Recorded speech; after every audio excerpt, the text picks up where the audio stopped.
Welcome to episode number 6 of the NoFilter Weekly. Shay, how's it going? Good, Steve. Good. I've got a haircut since the last I show noticed we that. did. I noticed that. Did Yeah, you it's give yourself a haircut? Did your wife give you a haircut? yeah. My wife gave me a haircut. I think Yeah. I got to a point where it was out of control, and I think it'll be at least another 2-3 weeks before I can get out and get a proper haircut. So I just thought why not give it a shot? And I think she did an okay. I think I told you I think it's like a 4 or 5 out of 10. Yeah. But yeah, it's a lot better in terms of managing it, especially because I'm at home all the time anyway. So Yeah. yeah, I feel a lot lighter as well. It's good. Looks good. I see you also had a shave. Is that Yeah. is that I a thought couple I'd go. days worth Yeah, there? yeah. It's a few days worth, but I thought I'd get the haircut as well as a little bit of a shave as well. So Yeah. feel a lot more fresh for the show this week. Yeah. I think there's something to be said about that, especially when you're working remotely. I think just taking the time to, have a shave, put on some half decent clothes. Put on some clothes at all. Not to say like right now I've got a Cobra Kai t-shirt on and some tracksuit pants, but some days I will go to the extent of putting on some jeans. Yeah. And maybe sometimes, like this is like once out of every 10 days, a collared shirt, clean Oh shave. well. And I find myself feeling a lot more authoritative on those days. And this is something that I actually preach in my book, Time Rich, and sometimes I don't practice it like today. But it does signal to your brain that it's time to get down to business and take yourself a bit more seriously. Yeah. Whereas if you kind of stumble out of bed in your pajamas and make the long trip from the bedroom to the living room table or the study and get to work, like it's much easier to just slack off because your brain is still thinking and associating your clothing and the appearance with just playtime and just switching off essentially. Well, it breaks up the week as well, right? You get into this routine. Well, it's pretty much Groundhog Day, right? You're doing the same thing, wearing the same stuff, and then you're wearing the same shirt all week. You're just like, well, let's mix it up a little bit and put a bit of class on the day. So no, I think it makes a difference. I've even started like just recently. I did it ages ago, but just recently I started to do it again. But I'm trying to get up at around 5-ish just to kind of get a good hour in of just like me time, just to do some stuff and just kind of feel like I've done something at the start of the day. And it kind of just makes me feel a lot better throughout the day afterwards as well. So early start. I think I'm an early person as well. Yeah, no, I absolutely love the getting up early, going for a workout and a walk around the park, getting some morning sunlight, which incidentally, a lot of people don't make the connection, but getting that vitamin D early in the morning actually helps you fall asleep late at night. So there's a connection between that vitamin D and then the release of melatonin in the evening. Whereas if you spend all day inside, don't get any vitamin D, don't pop any vitamin D pills, it can actually be much more difficult to fall asleep come the evening. So you're doing yourself multiple favors, getting up early and getting out there. So there you go. Without further ado, let's get into this week's news stories. Have you ever played Madden, the EA sports game? I think when it comes to NFL, so yes, I have played it years ago, but it's not one of the ones that I buy every year and add to my collection. I'm more of an NBA and FIFA yearly buyer when it comes to the sports games. Yeah, I tend to agree. I basically play NBA 2K and FIFA. That's pretty much all I play in terms of video games nowadays. And even then, it's quite sparse. But apparently, when it comes to Madden, EA hasn't really invested the same kind of energy and creativity and whatnot into that game as it has in, say, FIFA. With some critics, for example, it's actually received the worst Metacritic score ever, which was 0.4 out of 10. This was for Madden 2020. And a lot of the accusations are that EA is becoming too lazy to innovate because the game has a chokehold of the market. So they've become complacent. They haven't updated the game in years. And I witnessed all these sort of humorous videos that people were posting on Twitter of, say, a player kind of crouching down and just doing circles as he was about to score a touchdown, but then not being tackled or anything. And there's like all these bugs in the game as well. No. And so, there's these calls to drop the game. I mean, is this surprising given what you know about NBA Live? Well, because I remember back in the day, I actually used to be an NBA Live fan. I never used to buy 2K. And then I don't know what happened. One year I kind of just switched over to 2K. I don't know whether it was the gameplay changed of NBA Live or 2K just became so much better than NBA Live that I didn't want to play that anymore, right? I'm pretty sure it was the latter. I think 2K just kind of evolved, became more innovative, and I moved over. And I don't know if NBA Live's still around anymore. I know there was a few years ago there might have been a version, but I'm pretty sure it's completely off the shelves now. But I think it's actually still a thing. NBA is it? Live. Okay. Yeah, well, no one I know plays it. Yeah, no one I know plays it. It's actually been subject to release delays as well. The most recent version has come out like a couple months late. So NBA 2K has already got a massive head start on the market. But it's interesting to note that with this Madden game, the NFL game, the EA and the NFL have a 5-year deal that runs through to 2026 with an option for a 6th year. And I guess that speaks volumes about bad contracts, particularly given all of the resentment that gamers have towards this game. But I suppose, they can vote with their wallets, because despite what challenges or issues they have with the game, Madden NFL still sells really, really well. So until such time that people vote with their wallets and get this game, or get EA Sports and the NFL to reconsider this contract, then there's no incentive to keep improving the game. Well, that's it, right? And with NFL as well, I've never really got into the sport. I think it's just because being from Australia. I just don't find it as exciting as probably other sports out there. But when it comes to NFL, doesn't a game go for like 3-4 hours, but there's actually only like 12 minutes of playtime, something like that, which is out of control. It's insane. It's one of those games where it pays to just check in at 3/4 time and then watch the last quarter, which itself will probably go for about an hour and a half because of all the timeouts and everything else, which is kind of like basketball in a way, where the last 5 minutes go for half an hour. That's true. So, I think with the fans of the actual game, I'm guessing they play because of strategy and stuff, and applying some of the NFL strategies that they want in the game as opposed to the gameplay. I'm not sure, but I'm not going to play it anytime soon. I'll tell you that. Yeah. Well, I used to enjoy playing Madden 95 back in the day. It's probably really easy to play, 2 buttons. On my 486 computer. That was the same year as NBA Live 95, which I think was the very first version of NBA Live, and FIFA International Soccer in 1994 was the very first installment of that. I remember playing that on the 486 machine back in grade 5, I think it was, or the good old days. Yeah, good old days indeed. But move on from gaming. There's a whole bunch of stuff going on in the world right now, including Elon Musk unveiling Neuralink. Did you catch the demonstration? I didn't see the actual demonstration. I've read a bit about it where he's put a few implants into a couple of pigs just to see how it would go. But I think he put one in a pig and take it out again and the pig's fine, or something along those lines. More or less. Basically said they basically did that for the purposes of demonstrating that. So what Dorothy illustrates is that you can put in the Neuralink, remove it, and be healthy, happy, and indistinguishable from a normal pig. And it's just interesting to see some of the, I suppose, conjecture on Twitter about this, and some organizations and people saying, oh, the demo was really sort of poorly done, or the prototype is really rough. And it's like, of course it is. It's version 1. And Mark Benioff from Salesforce tweeted something saying, and General Motors thought the first version of the Model S wasn't that great either. Now look at it, right?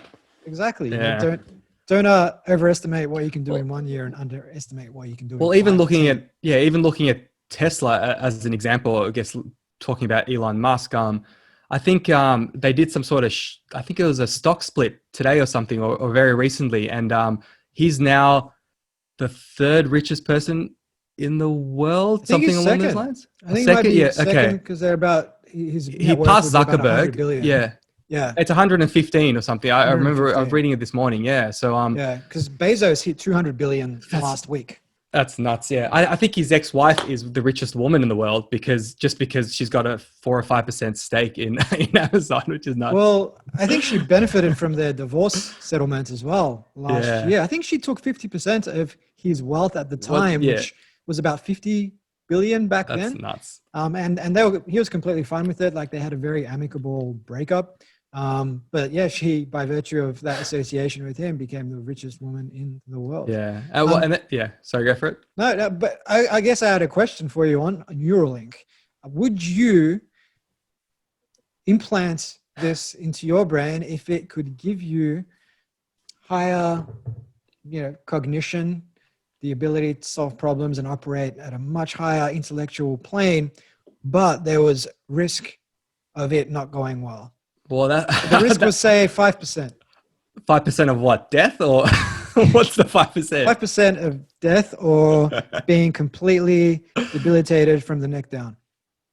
Okay, so based on that, I probably wouldn't do it. How I was going to ask you, I was like, if they've done like the tests and there's Phase 3 a few trials. thousand, there's a few thousand people out there that have it and it's going well, then I'd explore it. But it's kind of like the whole trip to Mars that Elon Musk is organizing. I want to be one of the first ones to go to Mars. I'll wait and see what happens to the first bunch that goes, and then I'll make a decision after that. So I probably wouldn't. What would I do? Would you do it if there was a 5% chance of things going wrong? Depends. I think with anything, it's always about what's the return on investment. So I guess I'd need to quantify exactly how much more intellectual capacity would I have. Like what would I be just some insane decision maker, and then I'd be able to apply that to every aspect of life, and the compounding effect of that 5 years from now would put me in a very sort of powerful, wealthy position. I think you then need to weigh it up. But again, you need to qualify then what does a 5% injury actually mean? And it's a super important part of it, right? Part of the decision. I mean, if it means you just lose your feeling in your left hand, I think that's fine, given the risks. But I love how these random risks you're just making up. It's like, this could be the risk. I think to put it simply, you need as much data and information as possible to make the best decision when it comes to something like that. But you also don't want to suffer from analysis paralysis. At some point, you just got to make a decision. But I mean, just on this, it is interesting to know what his plans are. It's not just about improving our cognition and making us more intellectually inclined, but also in healing people who have issues around mobility. So, he's basically said that if you can sense what people want to do with their limbs, you can do a second implant where the spinal injury occurred and create a neural shunt. And Musk is confident that in the long term, it'll be possible to restore somebody's full body motion, particularly for people who are, say, quadriplegics, which, it's interesting because a lot of the time we think of these things as health issues, whereas someone who has an engineer's mind like Elon Musk thinks of it as an engineering issue. And when you apply technology and a different sort of domain of thinking to what has traditionally been seen as, say, a healthcare problem, you come up with totally different solutions, and potentially, we don't know yet, but potentially solutions that could be better. Yeah, and for people in those situations, they're probably much more inclined to be one of the early ones to test this out because they're looking to get that full more mobility or whatever it might be that they've got a challenge with right now. Whereas for people like us, it's like at the moment it's like a nice to have, right? It's like not really, it's going to potentially change our lives a little bit, but I'm sure we're pretty happy with our lives at the moment. Yeah, and again, it comes back to that return on investment. Yeah. What have you got to lose? What have you got to Exactly. gain? Moving on from Elon Musk to another polarizing the Elon. He is pretty much an entity in his own right by this point. But moving on to another polarizing figure, the UFC's Dana White.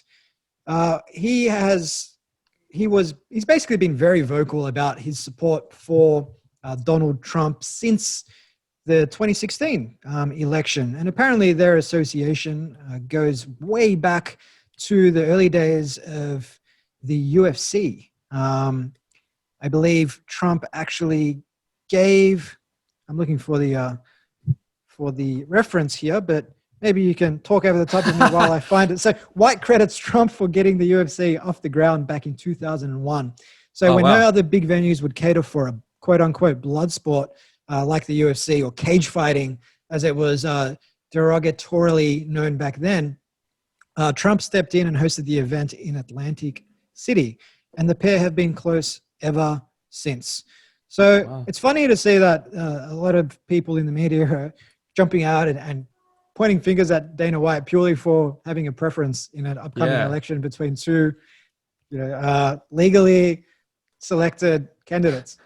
Well, I didn't actually know that story about the 2001 thing. I think I'm sure that probably has a bit to do with why he really supports Trump from the sounds of things. But everyone's allowed their opinion, and I think people are probably kicking up a storm about it because he's a decently well-known person, Dana White, and if he's like obviously sharing his allegiances with fans and people out there, it might obviously impact how people vote. But on the flip side of that, people that don't vote for Trump are definitely spruiking, obviously talking about don't vote for Trump, make sure you enroll and vote against him and things like that. So it does look like a bit of a double standard, but I think at the end of the day, everyone's got their preference. You just need to vote based on how you want to vote. You shouldn't really be influenced by these celebrities 100%. Or big people out there. Yeah, and I think this goes back to what we touched on, I believe, last week on preference falsification and just saying what you actually think. And White was quoted as saying, in response to the criticisms, that shit doesn't bother me. Listen, this is America. Everybody has their own opinions and their own choices. I know that sometimes people go after you because of whatever, but everybody knows me. The people that know me know who I am and know what I'm about. Other than that, I couldn't care less. Yeah. There's tons of guys that hate Trump, whether it's celebrities or whatever, and I'm cool with all of them. We're all cool. So I think he's perfectly measured in his response to the criticisms. Yeah. So what else we got? What else we got in the NoFilter Weekly? We got Giannis. Giannis Antetokounmpo wins Defensive Player of the Year. So the Greek freak, as he is known. Yeah. So what can you tell me about Giannis? You are our resident NBA expert. I'll give you a story. So in 2018, so there's a NBA analyst. His name's Skip Bayless. He's been doing it for like years, 20, 30 years, I think, right? And he just talks basketball and has a lot of debates online. And he tweeted in 2018, he said, the best player in the Eastern Conference is Joel Embiid, right? So a center in the Eastern Conference, very talented, one of the top players in the world. And Giannis replied to that tweet and he said, thanks, I needed the motivation this summer or something, right? So he used that as motivation. And then last year he won the MVP. This year he's probably going to win it again. He won the defensive player of the year this year. So it's just it's crazy some of the attitudes that these players have. Like they've got the chip on their shoulder. It reminded me of the whole Michael Jordan documentary when he even made up some stories about people saying, nice game, Michael. Or what was that comment that another player made in that documentary? And apparently afterwards, Jordan hinted that he made up the story just to kind of pump himself up for the game and just dominate. And some of these players just have that chip on their shoulder where they hear that negativity, they just work extra hard and they try to prove people wrong. Yeah, and I think it was Shaquille O'Neal who did something similar where he tells his story of being a massive fan of David Robinson when he was a kid and going out to one of the Spurs games and waiting courtside as David Robinson came out and asking for an autograph. And apparently David Robinson agreed, but he reluctantly agreed. It was like, okay, man, I'll do it. And but up to this point, Shaq had completely idolized David Robinson. He had his photos and pinups up on his bedroom wall and all that sort of stuff. And many years later, Shaq used to tell that story about how he felt let down by his idol. And then, when they played on the same court, Shaq oftentimes dominated, sometimes Robinson did. But there was this one game where Shaq dunked in Robinson's face. Robinson hit the canvas and Shaq stood over him and said, stay down, like it was a boxing match. And then years later, Shaq basically said, that whole thing with him not agreeing to sign the autograph, that never happened. Or being reluctant. What's with these guys making these stories of it? Crazy. But I was going to say on Giannis, the statistic here is pretty telling about how good a defensive player he is. He, per 100 possessions, his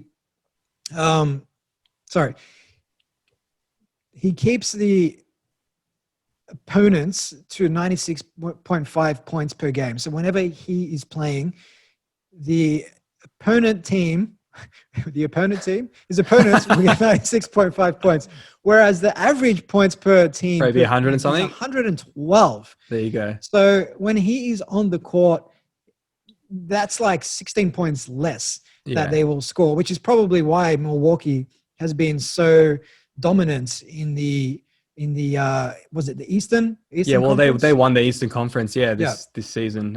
So and it's the guy's got like his length is nuts. His arms are just out of control. I'm pretty sure in his rookie year or something he grew like 2 or 3 inches, which is crazy to think. But he went from like 6. You can look it up at 6, maybe 6'7" or something to like 6'11" in like a year or two, which is he's a big boy. Pretty nuts. He would have been a rookie at the age of 19 or so. Yeah. It would have been 18, 19 around that time. So would have stopped growing shortly thereafter. But good to see him win. Who else have you got for the MVP this year? I think he's probably it's either going to be him or LeBron James. That's like the debate going on at the moment. I feel like Giannis will probably win it just because I think he's played better than LeBron. The thing with LeBron is people are leaning towards voting for him mainly because of his age. So it's like, at what he's accomplished at 35, it's crazy. That's why he should get MVP. Whereas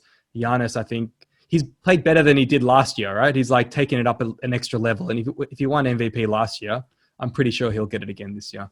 Yeah. Which will probably make him one of the only people in history of the NBA that have won both awards in the same year, MVP and Defensive Player of the Year. I know that there's like 4 or 5 that have won it across, their careers, like both of the awards, but in the same year, I don't think there's many at all, if any. Yeah. I think Jordan did it one year. I believe Jordan was always on the first defensive team. Yeah. Like he was on that team. Well, there was that year that he won MVP, Defensive Player of the Year, the dunk contest. He was like first team.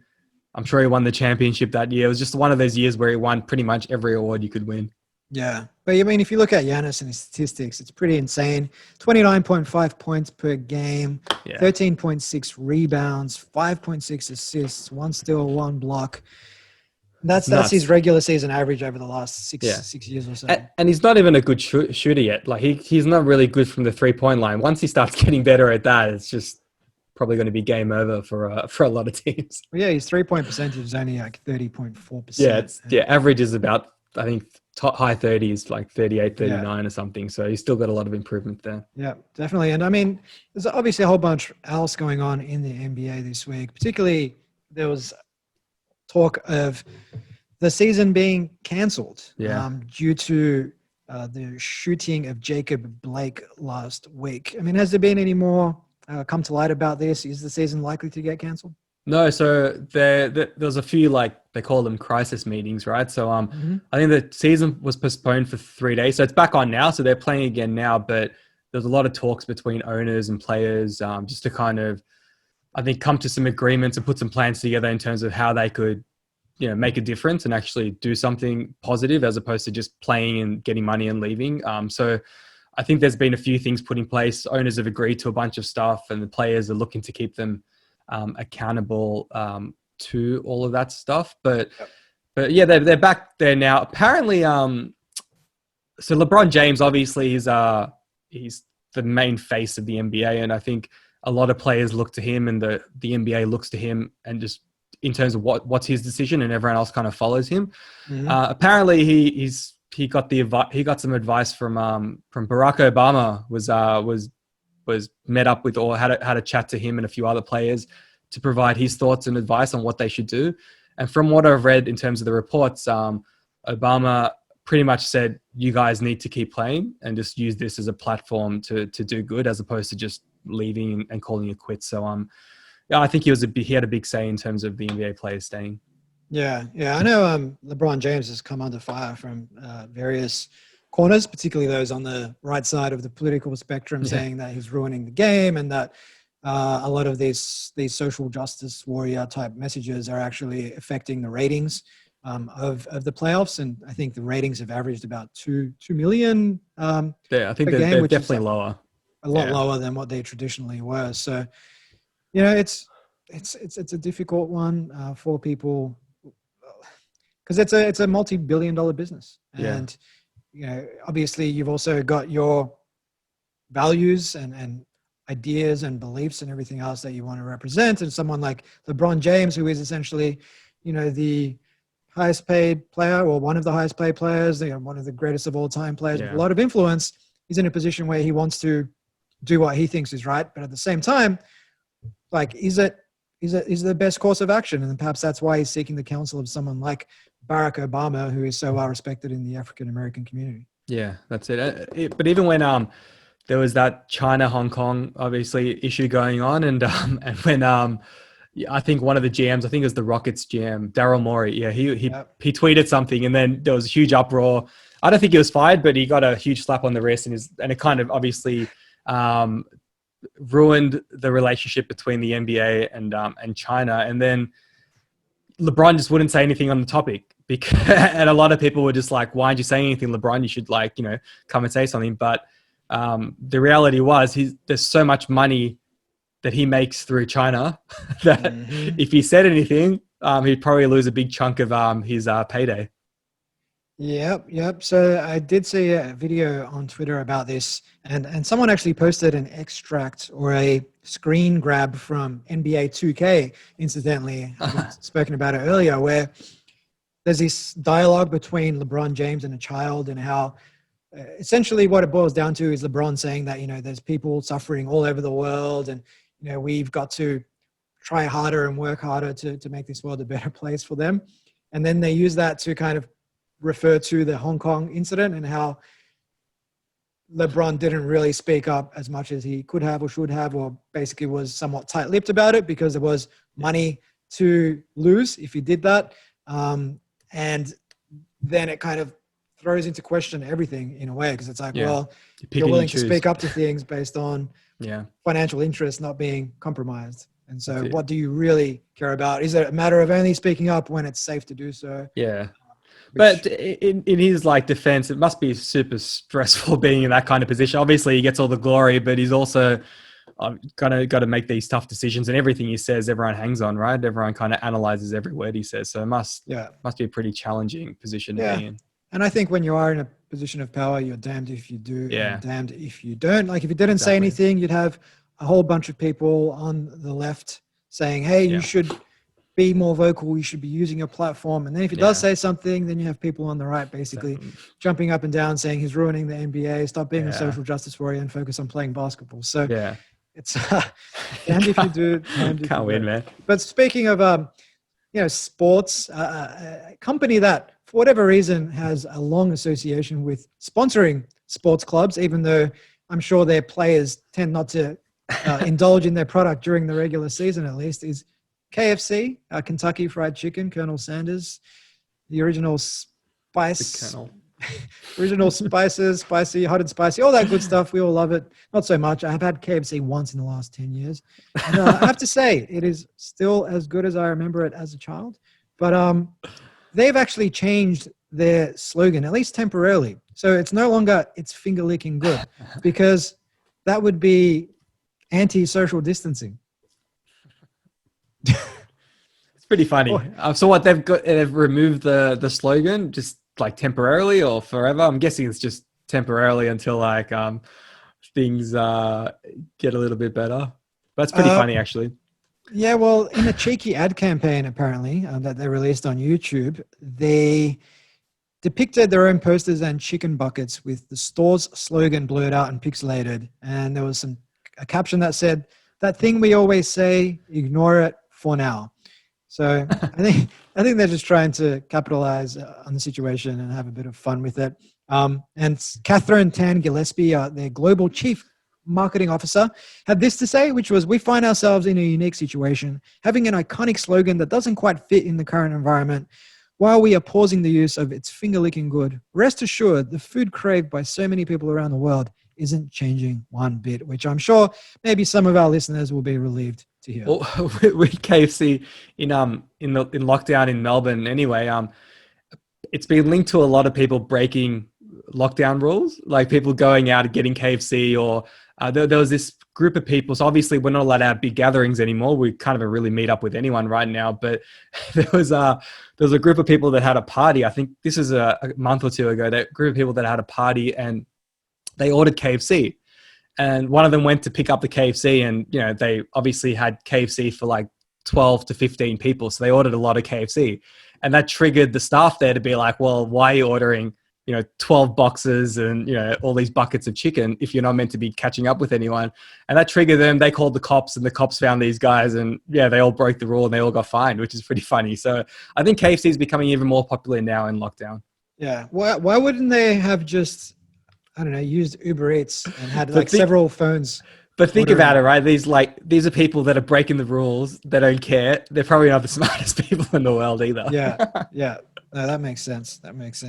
Have you had a particular restaurant of choice during lockdown while we're on the topic? Not really. We talked about it last week, but I'm cooking a lot more now. So I actually try not to get takeaway much anymore. Probably once or twice a week, but usually it's just something off, Uber Eats, whether it be Thai or, even Indian sometimes or whatever. I like a bit of pizza every now and again as well, but not too much. Probably do it less now than I did before. No, less takeaway. I've been indulging in a little Indian establishment called Mishra's Kitchen. Oh yeah, that's right. West of Melbourne. Nice. They have a great lamb korma and a chicken tikka masala. But moving on from food preferences to the A-League Grand Final. Did you happen to catch the Grand Final? I did not even know that A-League was still going on. But this is kind of what's happening with a lot of these sports, right? We kind of just forget they're even happening. Like the reason why I follow the NBA is because I just like the NBA, right? So that's why I'm across it. But these sports that I'm like half across, I'm completely lost on. Especially, I didn't even know that A-League was still going on. So what actually happened, Steve? You're not alone, mate. I was literally just surfing Twitter on, I believe it was Sunday night at about 7:30. And I saw a post about the A-League Grand Final, and it was halftime. So I decided there and then, given that there's very little else to do in the current environment, to get a subscription to KO Sports, a free 14-day trial. And I watched the second half.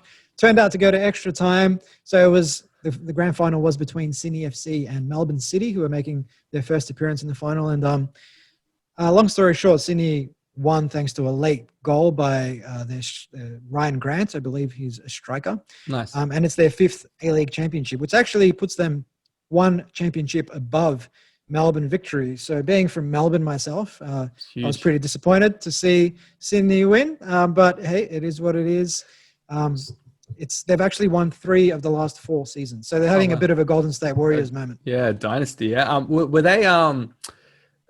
did they play in Sydney or was it in Melbourne? I'm guessing it was in Sydney, right? Yeah, well, it was actually in Western Sydney at the it was opened last year, Bankwest Stadium in Western Sydney in Parramatta.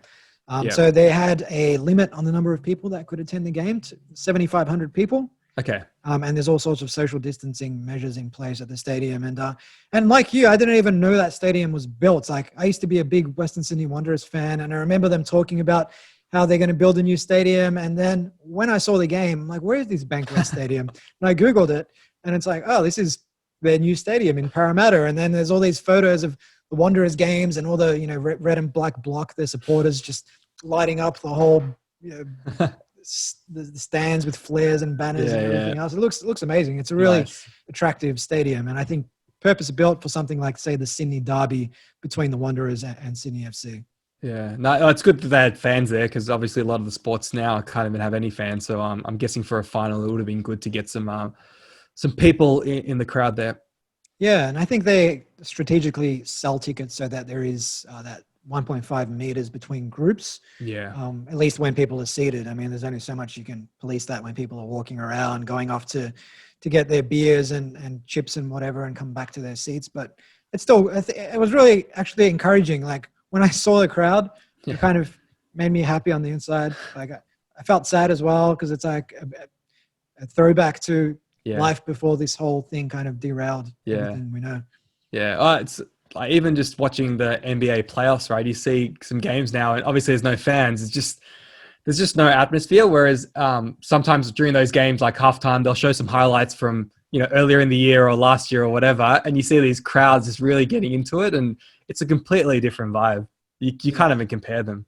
Yeah, and it's funny with the NBA how you've got people tuning in via Zoom on the calls or screens. something. Yeah, you see like there's visuals of people, which is obviously it's better than nothing. But to be honest, the NBA has done a pretty good job in terms of that court. I'm pretty sure there's only one cameraman. Most cameras there are like automatic ones. They move around, they capture everything. So they've developed some pretty awesome courts and given everything going on.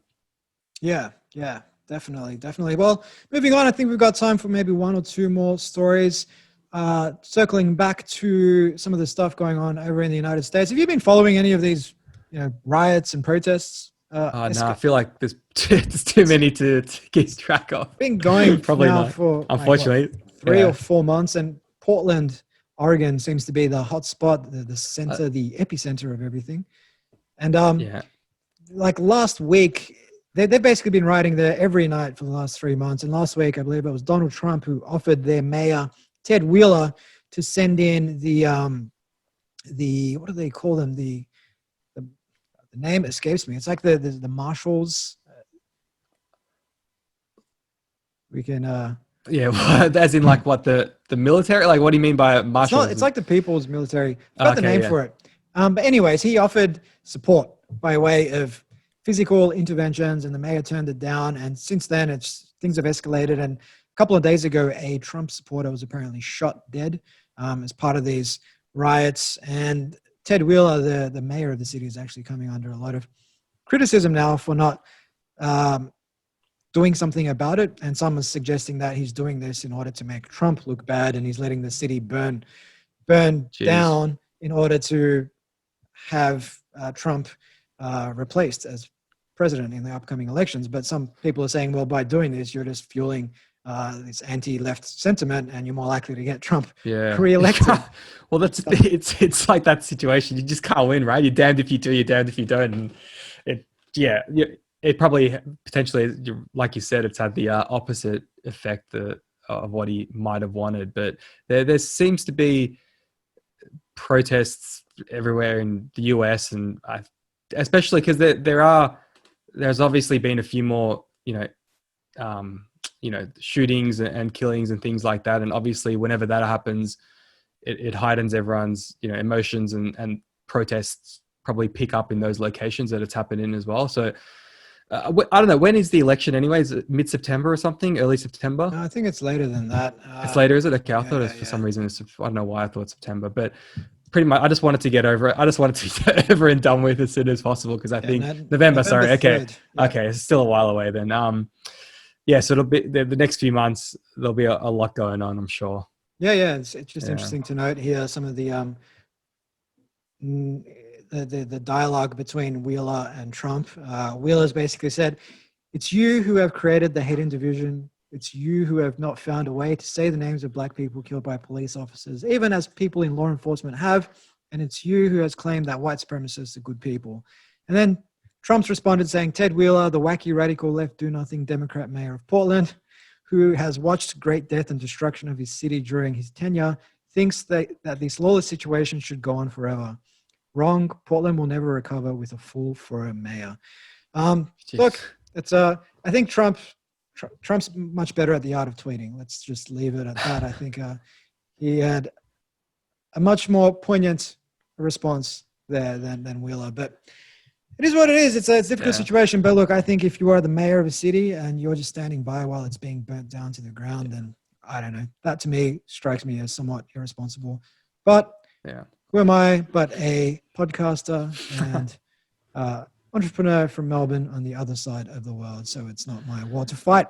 So moving on to the last thing, let's pick a podcast. Boost Your Biology.